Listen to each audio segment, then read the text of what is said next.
Good morning, everyone, and thank you for joining and welcome to today's webinar, Staff Wellbeing and Engagement in Your Contact Centre and Why Your Business Success Depends on It.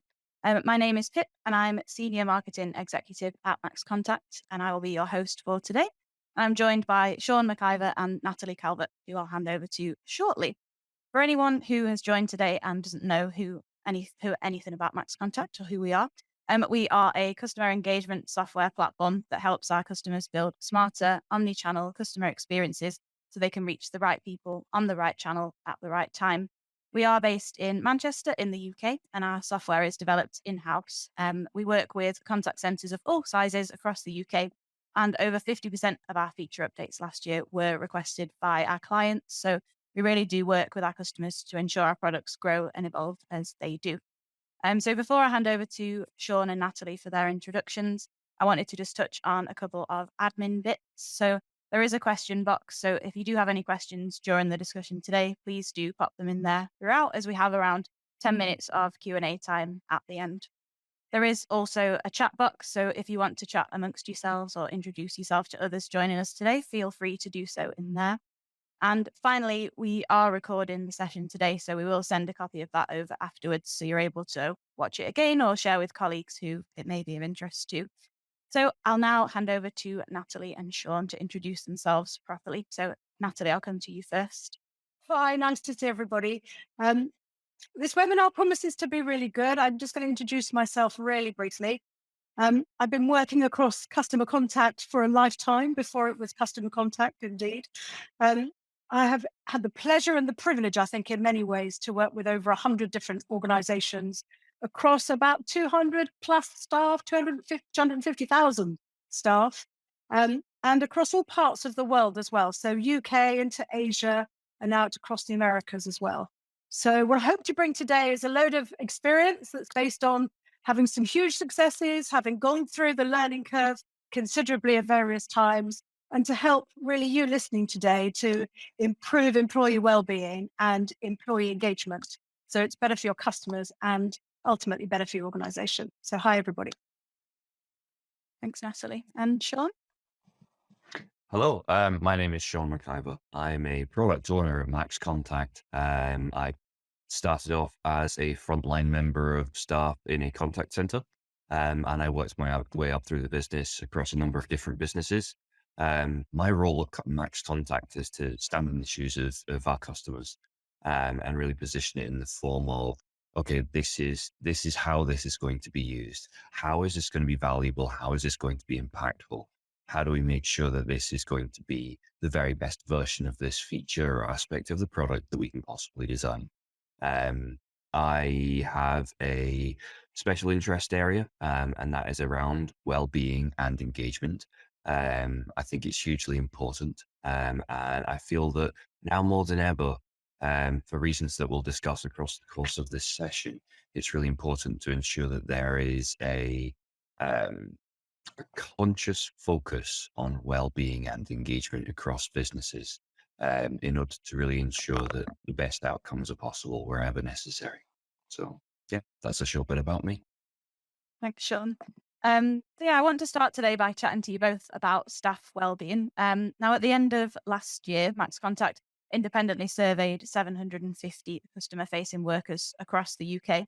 And that research showed that 72% of workers said that they are burnt out or facing burnout. And 52% said that there'd been an increase in workload since the beginning of the pandemic. And we've also done some more recent research in the past few weeks that showed that 64% of contact center workers estimate that they're losing between 3 to 4 hours of work each month due to poor work-related mental well-being. So from this, we're obviously seeing the increase in pressure on employees having an effect on their well-being.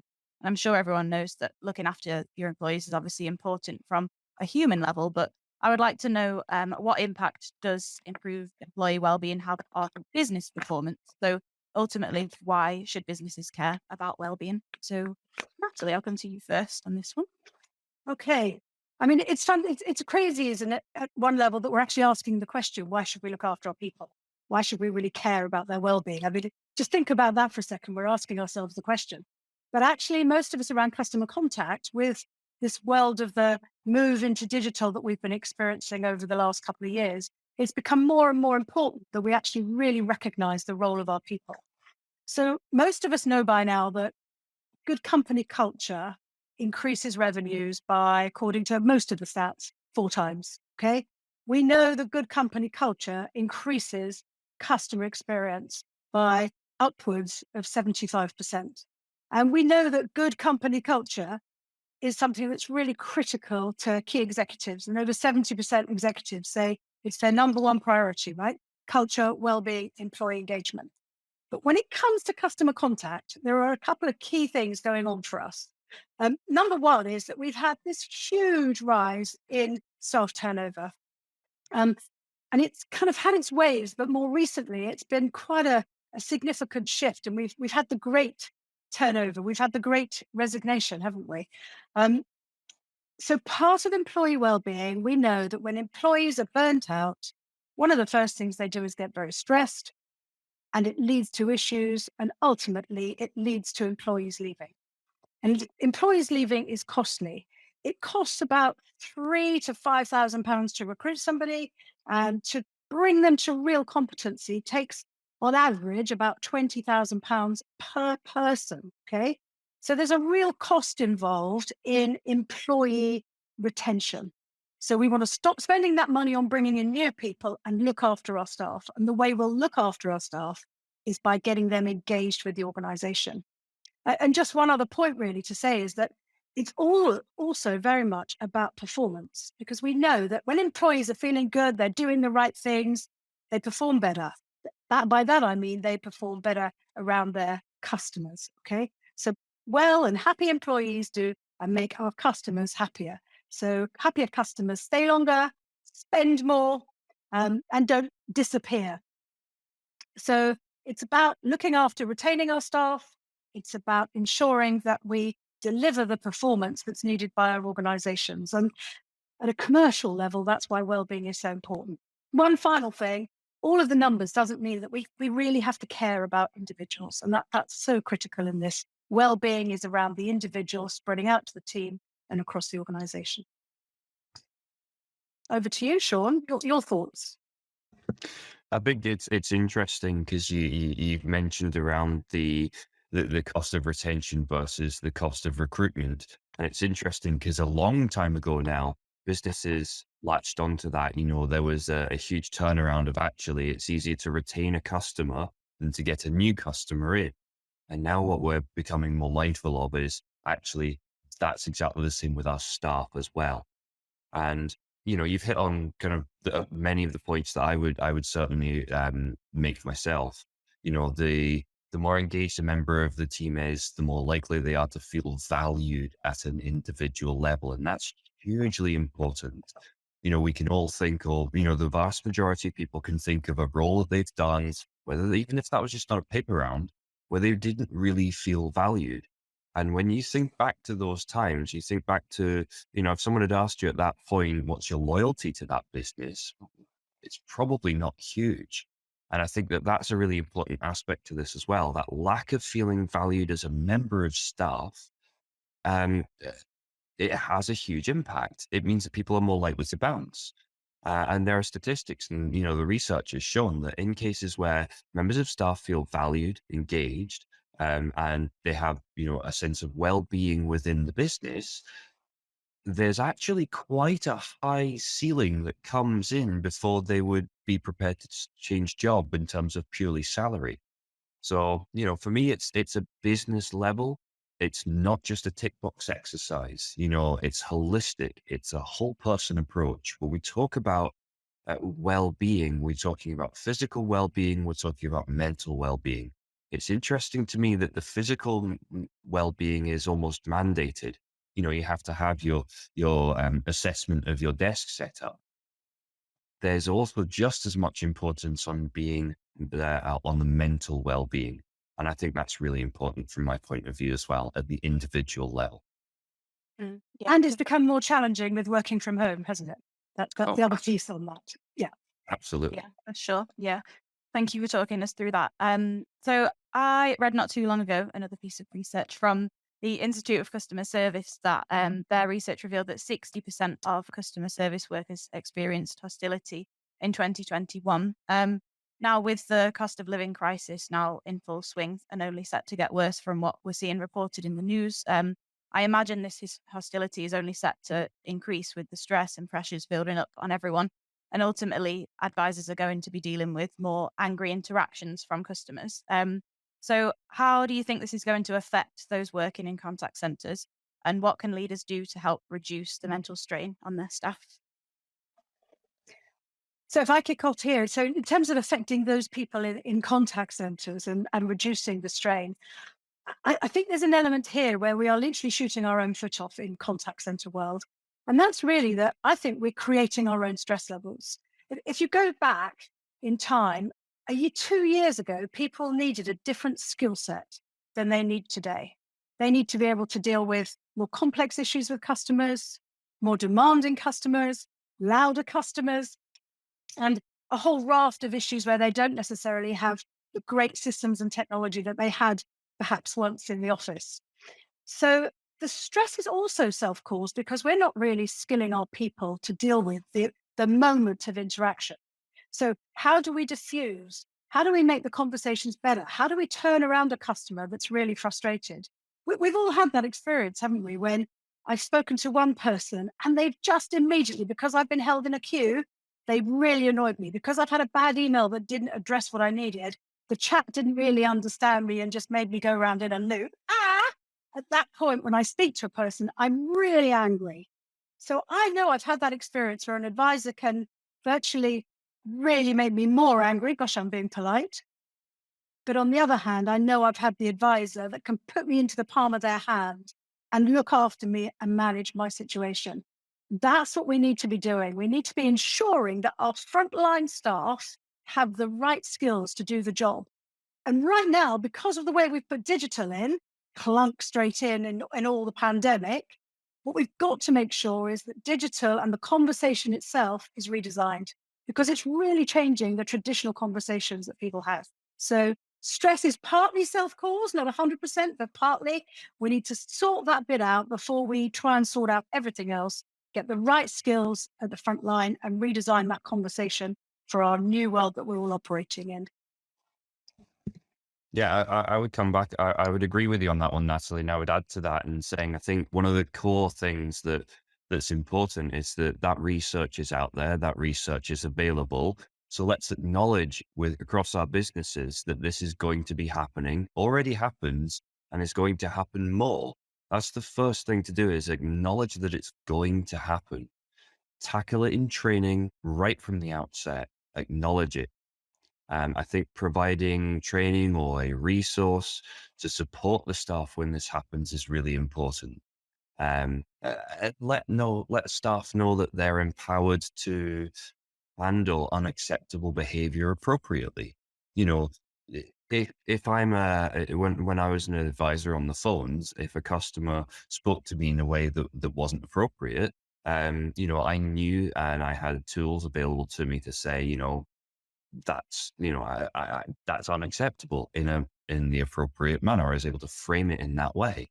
And I have heard directly stories of, scenarios whereby, the agents and users don't necessarily have that level of confidence to be able to tackle that. And it makes them feel devalued. It makes them feel disengaged. It really affects their well-being because they feel that they just have to sit and take what is essentially, in some cases, just abuse. And no one within their role should have to take that level of abuse. We can understand frustrations. We've all been there. But I think that's a really important point. Make sure your staff feel valued, make sure they feel empowered, and make sure they feel supported. The other thing that I would say on that one is gather commonalities across the reasons for the frustrations from the customers and try and ensure the staff know that feedback is being gathered. No one expects a business to fix every issue, but if there are trends that are appearing there and you act on that feedback through active listening and there is an improvement, agents will feel more valued, users will feel more valued, customers won't be as agitated because those issues and trends will be handled. And I think that's a really important point, Natalie. I wonder if that's kind of something that you would agree with. I think we've absolutely got to give staff the right training. And there's a bit of, I would say that, wouldn't I? I can hear some of this audience saying, but it is really true. We've got to give the right training. And it's just a bit more than that, I think, for organizations. We have to start to be kind.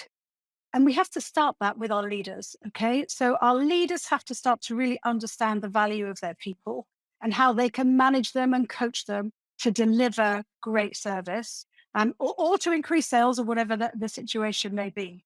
But and I really think that as we go forward, to move the conversation positively forward for a customer, we need to educate, we need to skill, but we also need to make sure that our leaders are in place with the right skills as well. It was very, some of you might know, I've got twin daughters, and I had something on my desk the other day. She came in and she said, "What are you talking about empathy for?" And I looked, I thought she's pretty bright and pretty astute, right? And I thought, that's really interesting. And I looked at her, I said, "What made you say that?" She said, "Well, if you're talking about empathy in terms of customer service," she said, I think you're not right." So she made me really stop in my tracks and think. And I said, "Well, why is that?" And she said, "Because I don't want to speak to someone and have them kind of be really sympathetic and really understanding." She said, "I want to be able to speak to somebody and they sort it out and they're really kind to me. They're really kind. They really respect me and they value me in terms of what I'm doing." So it is about, what are the skills that we need? How do we design the right conversations to actually make it better for our staff and better for our leaders as well? But kindness, I think, I'll take it from Hannah to put kindness into our agenda as well when we're designing how we do this. Yeah, definitely. Your expert daughter. I like that. Absolutely. Yeah. So we've touched there on how the cost of living crisis is affecting individuals, but of course it's affecting businesses too, like with inflation and increased business costs and so on. So understandably, businesses are going to be wanting to get the most out of their staff more than ever as costs are squeezed and customer demands increase. And as I mentioned earlier, our research conducted at the end of last year showed that there'd been an increase in workload for contact center workers since the beginning of the pandemic. And it also revealed that over 80% of advisors feel under pressure from management to deliver quantity over quality. So, how can businesses survive and get the most out of their team without increasing the stress and pressure on their staff? Um, I'll come in on that one. I think for me, I think it's not one of the things that I think it's important to recognize at this point is that it's not just the frontline staff. I think this has to be a cultural thing across a business. You've got QA, managers, finance, every individual that interacts with the company that's not the end user or customer, even suppliers, work on those relationships. Again, I keep coming back to it, but for me, it's because that's where it matters. It's the feeling valued. It costs nothing to check in on someone and talk openly. Literally, there is zero cost to just check in with someone and see how they're doing. Ask the question, being naturally inquisitive as to how someone is feeling. Um, there's this old school hangover effect that's still prevalent in many organizations, that is changing, but it's that well-being is this fluffy, nebulous thing, and it doesn't hold intrinsic value in and of itself. But to me, actually, I think that, to come back to Natalie's point, being kind creates a positive culture and a culture of well-being. And that includes being kind to yourself as well. And again, it's having those open and honest conversations with the members of staff. I think that's really, really important. That's from the individual level. Natalie, I'm keen to understand your thoughts on that. I think we're going to look at the wider business situation. Let's go back pre-COVID. Okay, we were majority phone driven, underpinned by email coming through with a bit of chat. COVID happens overnight. We switch the business model, and suddenly most organizations are predominantly email, followed swiftly by chat, phone radically reduced, and only used in complex, angry, more than likely situations. So we've actually, as a contact center community, we've totally changed when you think about that. We've changed how we're managing. And what we've also done in that, we've accelerated all digital stuff, right? So, and most digital is run by the good old IT department who have gone out, bought something really good and just put it in because we needed to do that overnight. No disrespect to any of my IT colleagues, especially those on the call, perhaps. Um, I think it's time to stop, isn't it? It's time to pause and say, at the business level, what's our business model? Okay. What is the business model for our contact center staff? So we know in most organizations, they've got about 50% of people either working from home or the office. And we've got a high number of people doing the hybrid. So they're doing both. Okay. We've also, though, we look at the contact center, and in our contact center community, we have over 80% of our employees working from home now. So we're also different to the main organization, all the HR people, IT people, and director level people that are organizing our futures in the contact center world. We're actually got a different set of circumstances. So we need leaders that can actually present the case, drive forward what's needed, not bend over and say, right, we'll get everyone back into the contact center, because we know that's not going to work. The new model for us is hybrid, and at best, that we've got a number of models that underpin it. We also need to recognize that we are going to see a reduction in team sizes. Okay. So we need to plan for that. We need to think, what's the new conversation that we want to be having? I'm seeing some organizations where digital is taking away, and it is targeted to take away up to 70% of the contact volume. So, if you've got 100 staff now, you could be very crude about it and say, well, in a few months' time, I'm just going to have 30 staff, right? So what is it now is an opportunity. We have a small window to design what should be going on in the future and to get it right so that we look after our staff in that transition.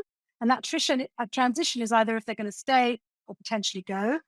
We've got to look after our staff in terms of their well-being, because most of our staff know one another in their local community. They're all in the same pub at the weekends. I've been to contact centers where I've seen the grandmother, the mother, and the daughter working all together. And in the other department, the son-in-law and the husband, okay? So people know one another. So organizations that look after staff get good reputations, and good reputational organizations keep their staff.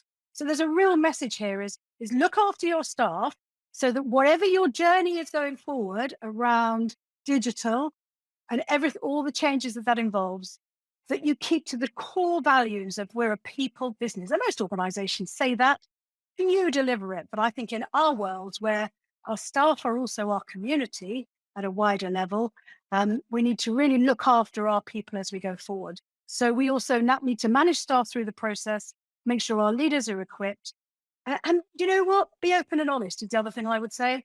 Most staff now know what's going on. It's on the grapevine. It's out there. They can feel it even if they're working from home, right? The power of the group rules, doesn't it? Get the conversation going, get people engaged, and then plan for your future. Plan on how you're going to engage your employees through that transition so that even if they leave with that sweet taste that was a good company to work for, because they'll be down the pub on Friday night telling their mates. I think it's a really interesting point just to come back on that one, Natalie, that, companies are planning, this is happening. We've said this already, but companies are planning to reduce the customer demand either via self-service or via, more convenient channels that allow concurrency. There's a whole range of this. This isn't secret. This is very, very well known, which will allow companies to reduce down their staffing levels and therefore make reductions in outgoings, reduce their capex and increase their profit margins, et cetera, et cetera. This is business. I think one of the critical things that's important to overlay on top of that is that if you have that in your journey, and that is something that is a long-term objective, if your culture is not there at that point, the impact of losing one of 100 staff members is one thing.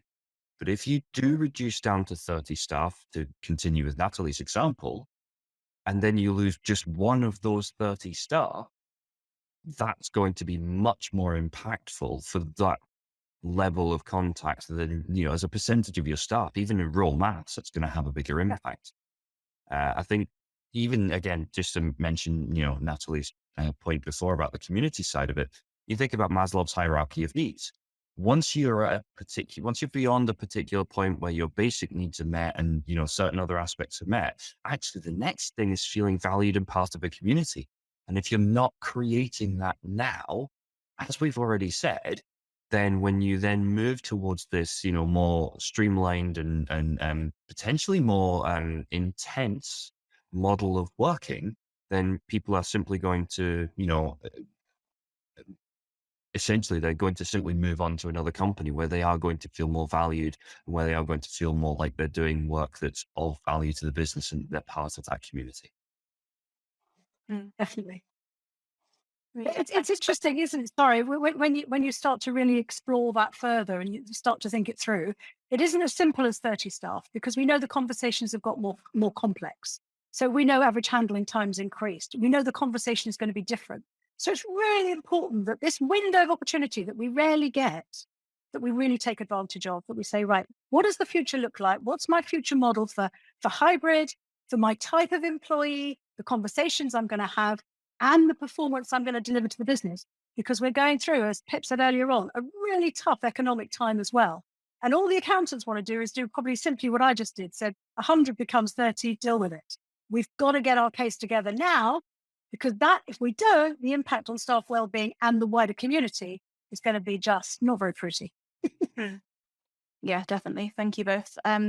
So next, I would like to put a question to you, the audience, as this will help guide our next discussion point. So we'd like to know, what is your contact center? If anyone wants to add it into the chat, we wanted to know, what is your current work model? So are you 100% office-based, operating in a hybrid model, or is your team mainly remote at the moment? I was working with a team of 30 different managers from different organizations only yesterday, and hot off the press, because everyone's asking this question.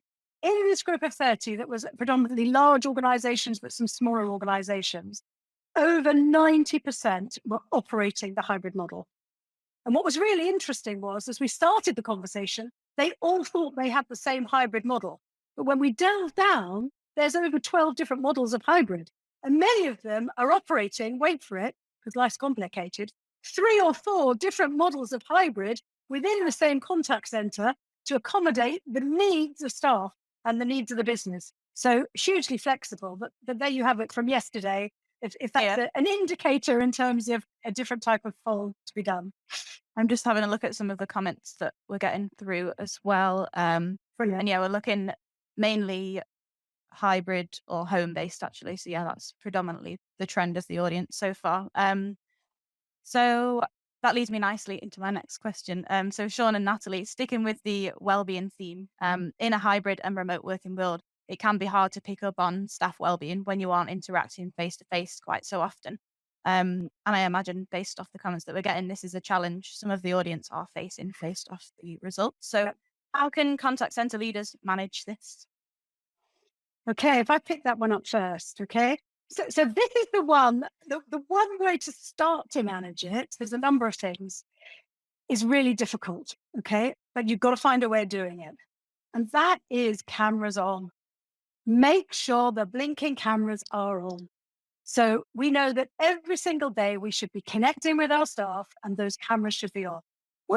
I'm sure nobody in this audience has ever done it, but the camera's off and you're suddenly looking on your phone, or someone else comes in, you have a conversation, or you actually go away and make a cup of tea and keep the headset on so you can still kind of get the gist of what's going on. I'm sure we haven't done that, but I hear some people do. So cameras on is critical. It's critical to actually check in with people and see what's going on for their own well-being. So if your staff say, or you're hearing this message of, well, let people do what they want, it's all flexible, it's in their houses, we can't insist on cameras on. I mean, you know what? We've got to be leaders here, haven't we? We've got to find the way through with each member of staff. Because I know from experience, the staff with the cameras off, there's stuff going on.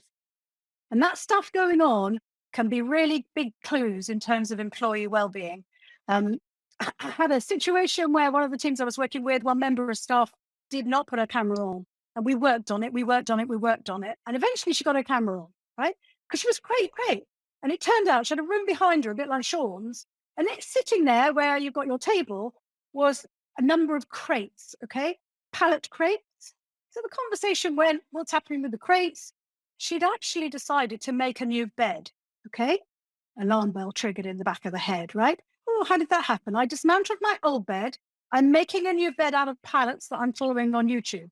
Oh, interesting. So where are you sleeping while you're doing that? Oh, over there, into a corner of the room on a beanbag covered in blankets, right? Bingo. We had a big issue, didn't we? We only knew that once the camera was on. The camera's on is critical. And the next piece, oh, I think if I ever had a soapbox, I'd probably run this one, is team huddles. Team huddles.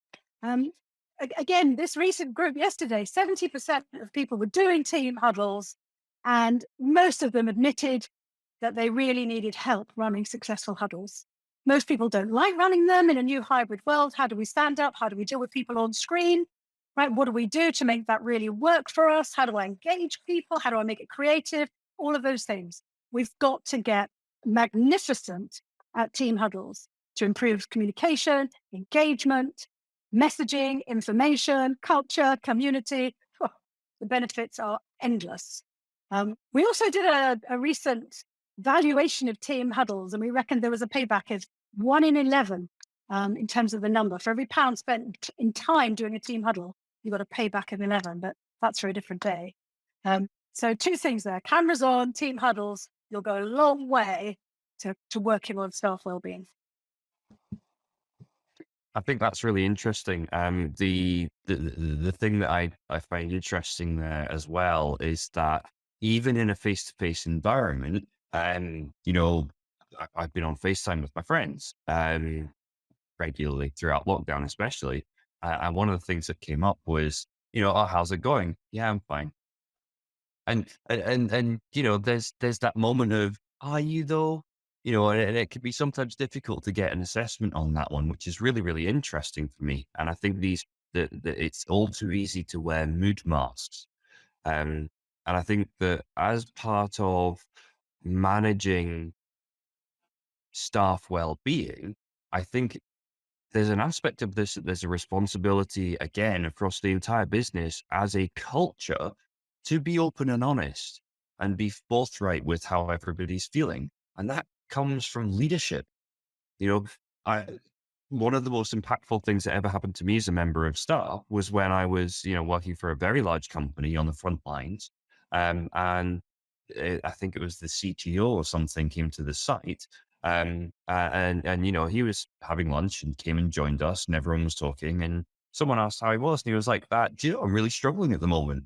And I remember we all just kind of went, whoa, this is weird. What? And that moment of vulnerability actually can be a vehicle for people being much more honest. And the more culturally embedded that becomes, the more powerful that becomes. Um, I think there's also an aspect of this that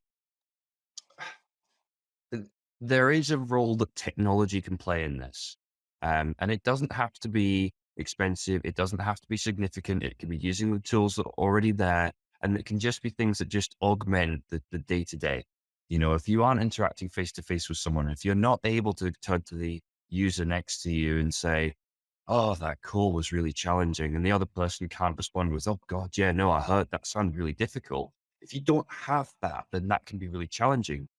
If you can utilize the technology, so something that I've been working on is very simple notifications that just do things like prompt, like, when did you last change the way that you're sitting?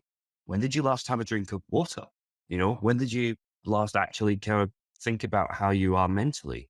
Those really simple prompts can be really effective. They just give a gentle 10-second nudge and they don't have to be interruptive.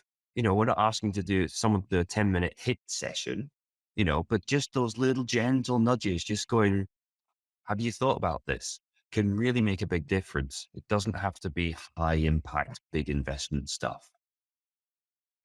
Yeah, definitely. Yeah, it's really good to know. And yeah, I definitely think cameras on is key. I'm a big advocate of that. And like you said, Sean, having those little reminders really helps throughout the day. So thanks both. So we've touched on a lot of great points so far on how to look after the well-being of staff. And I'd now like to get both of your thoughts on how businesses can make sure their staff are engaged. So I think a good place to start is just by asking, what is the difference between well-being and engagement? Okay, so well-being is about how I am, how you are, how my mental health is, how fit I am to do the job. not just fit in terms of running around the block or whatever it means, but actually in that position to do the job. Engagement is a really different relationship. Alongside customer experience and customer engagement, engagement is how connected am I to the organization and how much do I want to actually be here? And generally, if highly engaged employees have better well-being, okay? So people being engaged is really important. It's about understanding how glued people are to the organization. A great guy I know talks about tattoos, and ultimately when someone's really engaged in an organization, when the name is tattooed on their body parts. And that's kind of the definition of engagement, very simply put. Committed. Sean, over to you. Have you got MaxContact tattooed? That's just asked. Not yet. It's booked in. It's booked in. I think it's interesting that you mentioned the link between engagement and well-being. So for me, I think the well-being is very much on the individual. How am I, as you say, how am I? And that is one aspect of it. On a day-to-day basis, how am I feeling? How physically, mentally, emotionally, how am I doing in my day? Engagement is slightly different because that's how invested in am I in the vision, objective, goals, role, value that I'm providing to the greater collective. So for me, well-being is the individual, engagement is engagement with the collective. It's that community actually that we spoke about earlier on, I think. I think that's really interesting. Definitely. So in your opinions, why should businesses care about employee engagement? Sure. I'll kick off on Yeah, happy to kick off on this one. I think it comes back to the recruitment retention piece. If you're engaging with your employees, you're achieving a number of things. You're number one, ensuring that they feel valued, listened to, and heard. And if you're reacting to that, you're also demonstrating that you're prepared to adapt and adjust as necessary. Stop that cycle of people moving on. And I think that that's a really important aspect of it as well. The how aligned your staff are to the overall objectives of the community, the business, the community, however you want to frame that. How aligned are your staff with where you're trying to get to? How engaged are they with that journey is hugely critical. If you can't explain, if one of your members of the staff can't explain why they're doing a thing, if they're not engaged with the why, then it makes it incredibly hard to actually push that journey along from all levels of the business. Natalie, over to you on that one. Yeah, I think there's two levels here as to why employee engagement matters. There's the kind of the I hate to say this, tier 2 level, which is around motivation, creativity, ideas, community, all of those really powerful and important things that impact how we perform. There's the wider picture, though, which is around costs, it's around revenues, it's about a better cost to serve, and it's about the financials that sit around it. So if you take what I said right at the beginning, companies with employees highly engaged deliver 4 times greater revenue. Wow, that's a business case for the boardroom, isn't it? If you've got over 89% higher customer satisfaction of engaged employees rather than those that are disengaged, wow, that is a huge point for employee engagement, of taking the time out to engage our employees. So we can look at it from a customer point of view. There's an impact on customer experience, customer satisfaction. Operationally, engaged employees work better, perform better, deliver more, are more productive. And then also from a commercial point of view, if you look at the return on investment per employee, engaged employees deliver more, right? They are more valuable. They are a greater asset to the organization overall. So we really need to say, how are we going to engage employees? But just one word on this is that great employee engagement is designed. It doesn't happen just naturally. It might do. And if it does, that's because you've got a couple of great leaders, but when they go on holiday, it all dives. Okay. So you're too reliant on your leaders. Great employee engagement is designed in to make sure that actually it's delivering against business goals, customer experience, and purpose. And when you do that, that's the magic, isn't it? That's when we're fantastic as leaders. That's when the magic begins, because we've got people that are really engaged, whether they're wherever they're working from, whether they're working from home, from the office, or even the beach. They're engaged because they're at the beach and they're still trying to get on and do the job, right? So employee engagement is critical now to business success. Final word on it. Oh, I'm talking too much, I know, sorry. But a lot of the board now have employee engagement as a statistic baked into their own bonuses, right? So if ever there was a time to really say, yep, we can spend time, effort, and money on employee engagement, it's now, because it's really hitting where it matters for most, which is the pocket, in the wallet, as they say. So there's some really good reasons to make sure that we are really on it in terms of employee engagement.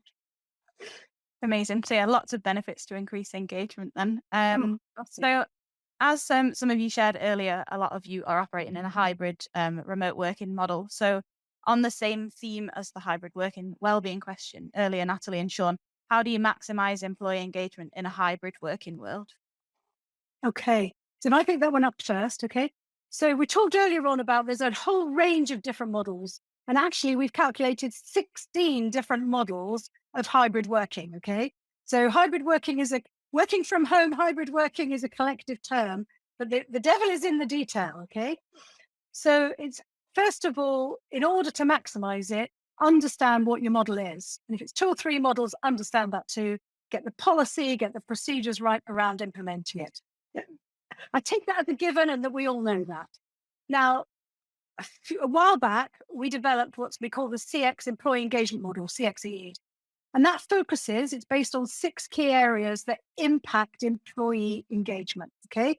And the work comes from a large piece of research that was done around organizations, KPIs and performance, and looking at high performance organizations versus, pardon me, average organizations and best practice organizations. And those organizations that are high performing concentrate on 6 areas. So if we just focus on these 6 areas, bang, we can take this one home and say we can really win. So the first one is customer. And that's about being, in Jeff Bezos' words, customer obsessed. So I, as a leader, have to think, how am I going to bring the customer not just into the contact center, but into my people working from home? How am I doing that visually, through screensavers, through my briefings, through my team huddle, through my interactions? How am I bringing the customer home to my people? And we know with people, if their purpose is around customer, they deliver much better than process being around internal stuff and gubbings and deadlines and all of that good stuff. First thing. Second thing is purpose. So the purpose of the contact center obviously has to align to the purpose of the organization. But it's the janitor and NASA and JFK walking down the corridor and, why? What are you doing? The JFK says to the janitor, and the janitor turns around and says, I'm putting a man on the moon. So getting really focused in our contact centers around what we're doing and what is our real purpose. Is it better lives for our customers? Is it saving lives for our customers? Is it challenge yourself to really work out the purpose and then focus on that, not on productivity, KPIs, all of that stuff parked. That's first one is customer obsession. Second is purpose. Third is culture and community. Build a great culture focused around your community. Fourth, improvement, performance improvement, not performance management. How are we going to improve what we do as a business? So most organizations are on a stock exchange. Stock exchange wants to see annual improvement, quarterly improvements that cascade through the business. So every quarter, I need to show improvement. So what am I doing? How am I doing it? And how am I operating with my people? Because they're my biggest cost, right? They're 72% of my budget generally. How am I going to get those people to really deliver that kind of level of improvement? So that fourth one is improvement. Fifth one is proper structured development, skills around what they're doing, developing their future. Most millennials know their own currency. They know what they're worth today, what their goal is in terms of what they want to earn, where their next job is when they start their current job. And if you're not delivering against that, they'll go. Simple, right? So if you want to keep your people, give them currency through structured trading, structured development. And then the 6th point on that is good old reward and recognition. Reward and recognition, celebrating success, having the thank you notes in the drawer that get written and sent home, as well as in the office. So every one of those 6 key areas are a framework to say, what are we doing when we're working in the office and at home to bring together to maximize our employee engagement? Create a plan against that kind of strategy. We're open. We can do this. And we have to do it for our people. So maximizing employee engagement on a hybrid world, it's tough, but it's not negotiable. Otherwise, staff leave and us as leaders end up getting fired. No good for anyone, right? Exactly. I'm going to come back on that one just briefly, Natalie. I'm conscious of time. But one of the things that I think is really important, specifically in a hybrid world, that I want to raise, and I'm going to rely on some very well-worn phrases here. But prior to the events that happened in 2021, we had BAU, and businesses were operating within a BAU framework. Then we had the uncertain times. And we're kind of beyond the uncertain times now, but it still doesn't feel like BAU, if that makes sense. Do you know what I mean by that? And I think that there's something to that. You mentioned the different hybrid models of working, and it still feels like it still feels like we're working in as though it's still the scary times. I'm maybe not putting that across in the right way, but do you know what I mean? Yeah. Totally. We started off firefighting and everyone is still firefighting, but we have to normalize. It's really simple. And that means a new period of change. It doesn't mean just keep doing what we're doing. Yeah. We're exhausting our people by firefighting. Firefighting is a limited period of time. Yes. I think it's the same principles as any other environment as well, just to kind of round this one off. It's open conversations, it's active listening. It's, regardless of whether it's a hybrid or a remote world, it's easy to, speak only work related items.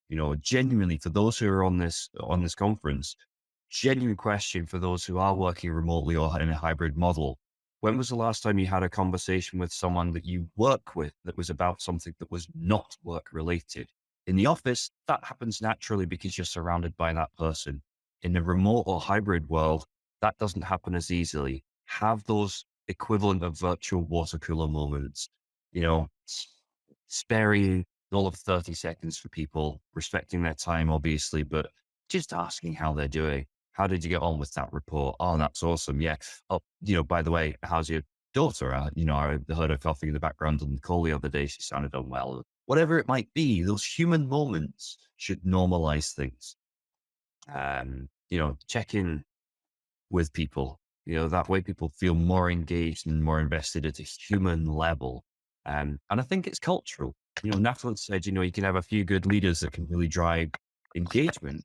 But again, it should be across the business. It should be a culture of engagement. It should be a culture of well-being. And you have to force yourself to make yourself have human contact. It's too easy to work in a silo. Don't allow that to happen. If you see other people doing it, drag them kicking and screaming. Force the conversation on them. How are you doing? Force that conversation. We're, yeah, I could rant on. That's my soapbox moment, so I'll stop there. Yeah, thank you both. So yeah, we've heard some really interesting points from both of you today that I hope everyone has found useful so far. But we wanted to really make sure that we're giving actionable advice for everyone listening to really summarize the key points for you to take away. So if you've not already, I'd suggest grabbing a pen and notebook. So Natalie and Sean are now going to share their kind of 5 key things that they suggest you should be doing to either get your business on a successful well-being and engagement journey or improve on what you're already doing. And as a reminder as well, if you do have any questions, we've got a few in there already, but now's the chance to add it into the Q&A box as we'll be answering those shortly. So Natalie and Sean, I think we've got about 5 minutes before we then go on to Q&A. So I'll hand over to you guys. Okay, so if I kick off, number one, I would say is have a strategy and a plan.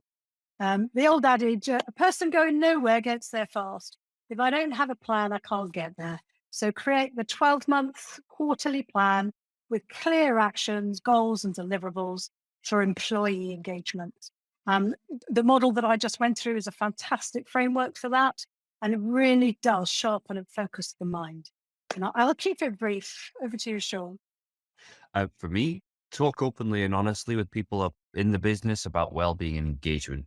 Understand where you are now, understand where you want to get to, and frame that within strategy and plan for engagement that you have. How will you know when you get there?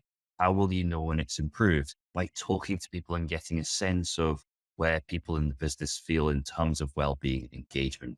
Engage everybody to make them feel part of that collective community of the business, and be active about it, not passive. That's kind of my first one. So the one I would follow that through with is around leadership. So we generally in customer contact have 3 levels of leadership: our team leadership, which is either team leader or manager, operational management, and then senior management. So let's start at the top. Let's make sure our leaders are equipped with the skills to be able to manage for the future. Let's get our leadership out of firefighting mode, first of all, build the right model. So skills development for the new world is really key at leadership level. So how are you going to do that? How are you going to skill them? How are you going to coach them?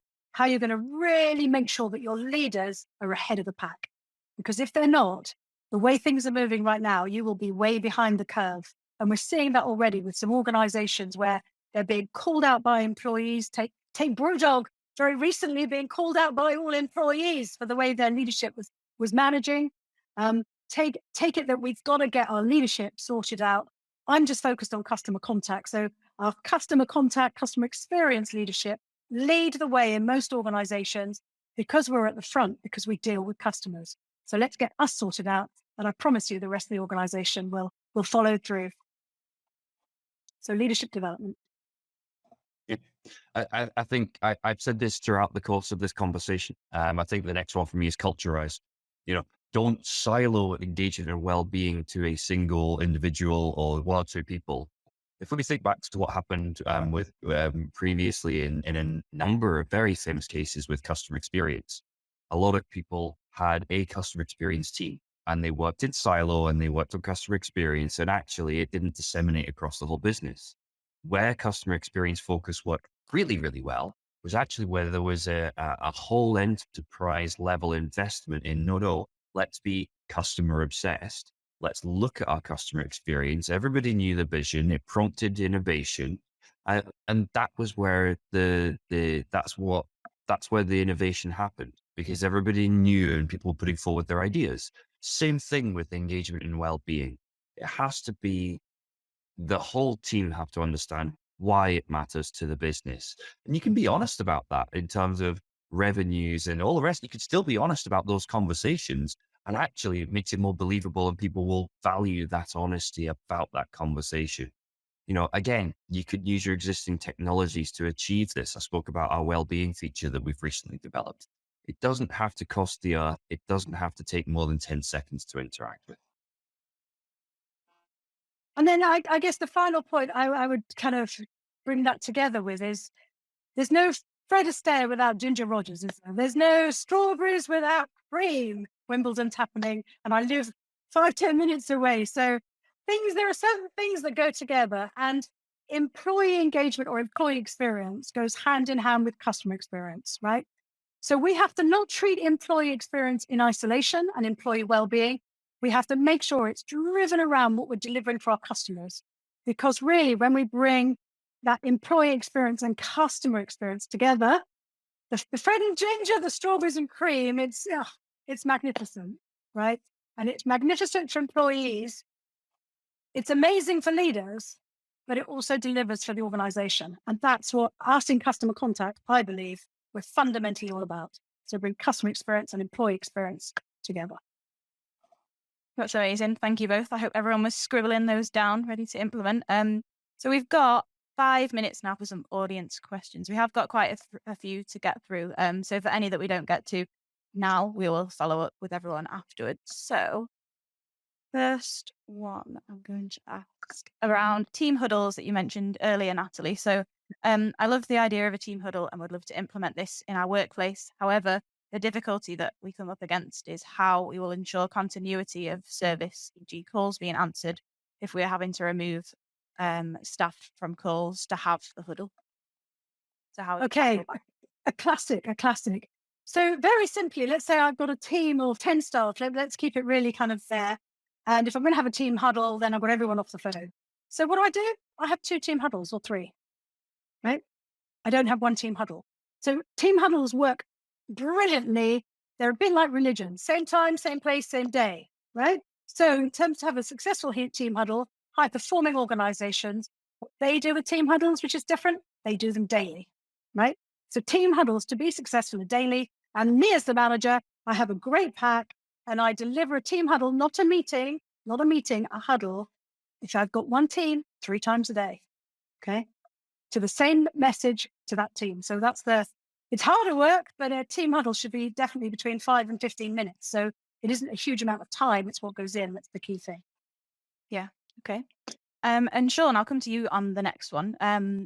This person has asked that they have a lot of young staff and work hard to keep them engaged, but many aren't interested unless it's a night out or time off work. So how can they keep them engaged?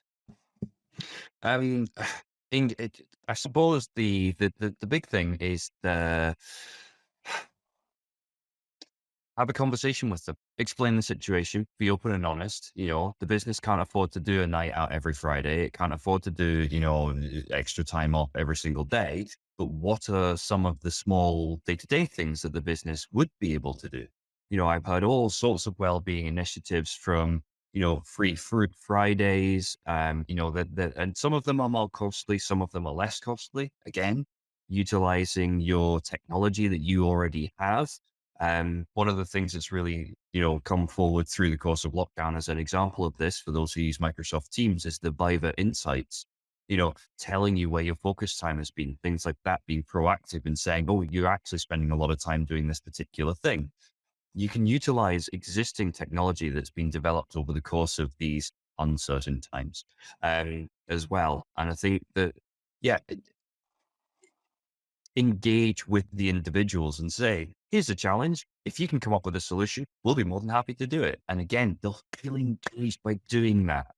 They'll be motivated to contribute ideas. Set up a squad. You guys are engagement squad. Here's the challenge. Here's the success criteria.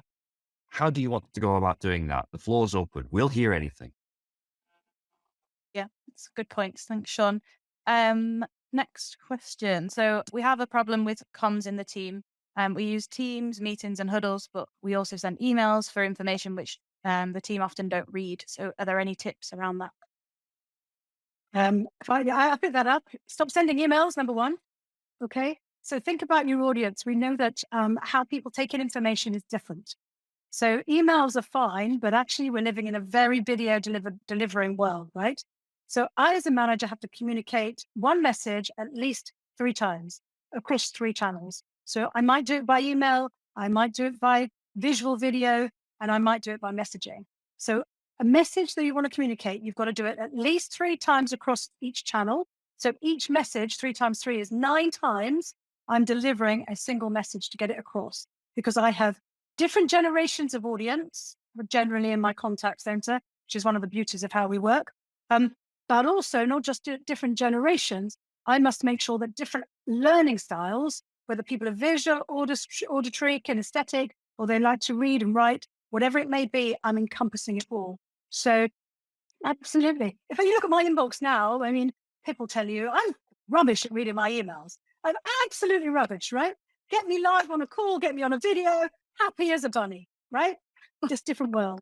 I know, sorry. All my apologies now publicly made to Pip, so Absolutely. so stop the email. So I think that is a good point to wrap up on. Actually, the hour's flown by. So as I mentioned, the recording will be emailed out to everyone afterwards, so you can rewatch it again, or if you want to share with colleagues. And like I mentioned, we haven't got round to answering all the questions, but we will follow up with everyone individually afterwards, so you get an answer. So I want to thank Natalie and Sean for sharing your knowledge today. It's been really interesting from my perspective, and I hope everyone else has found it useful as well. So on behalf of Natalie, Sean, and myself, thank you so much for joining, and take care. Bye.